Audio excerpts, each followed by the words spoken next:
Bertemu lagi dengan saya, dan dalam pertemuan kita kali ini, kita akan membahas satu topik di bawah judul Terang di dalam Kegelapan. Saudara, dalam perjalanan hidup ini, kita tidak selalu berjalan di jalan yang mudah dan mulus.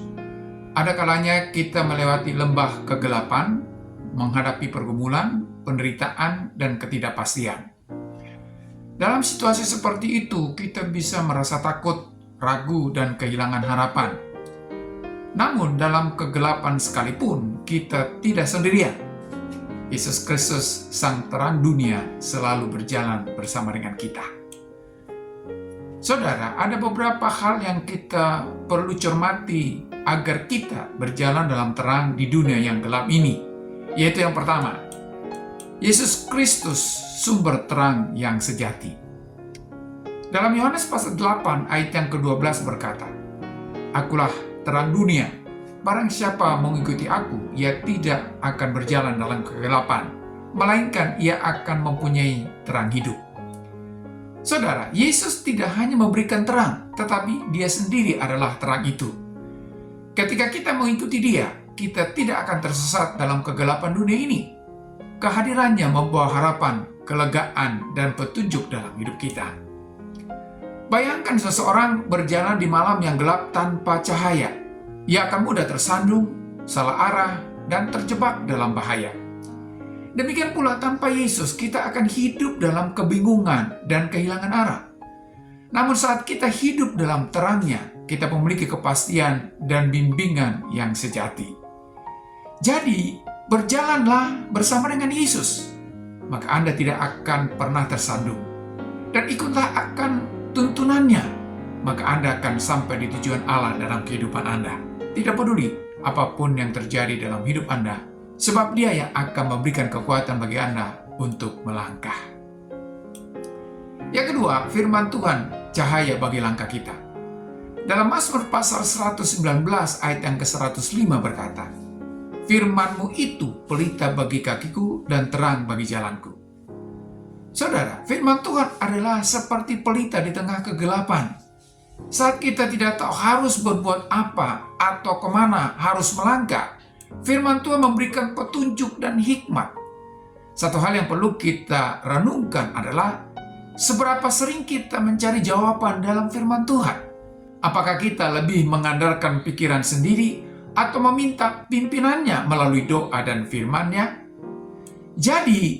Jadikanlah Alkitab sebagai pedoman utama dalam hidup Anda dengan membaca dan merenungkannya setiap hari, sehingga Anda tidak tersesat di dunia yang gelap ini. Yang ketiga, dunia yang gelap membutuhkan terang Kristus.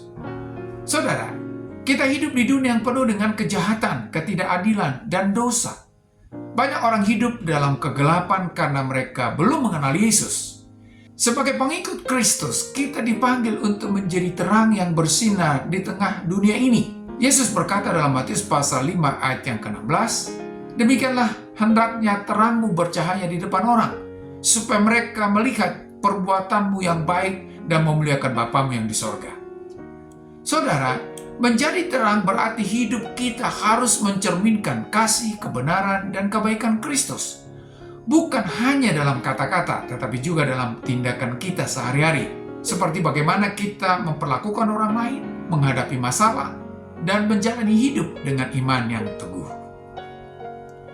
Yang keempat, mengatasi ketakutan dalam kegelapan.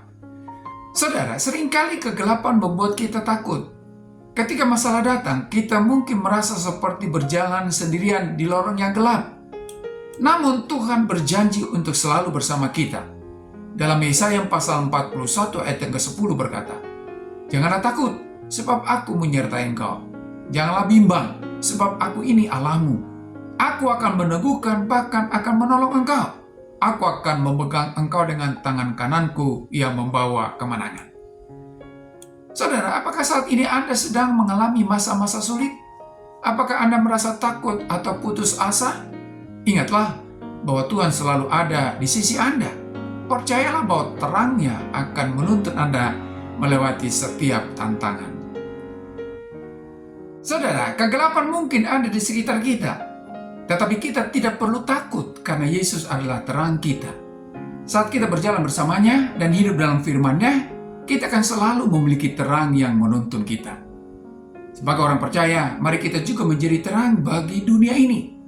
Dengan kasih, pengampunan, dan kebaikan, kita dapat membawa terang Kristus itu ke dalam kehidupan orang-orang di sekitar kita. Sampai di sini pertemuan kita kali ini, dan kita akan lanjutkan di lain kesempatan. Terima kasih, dan shalom.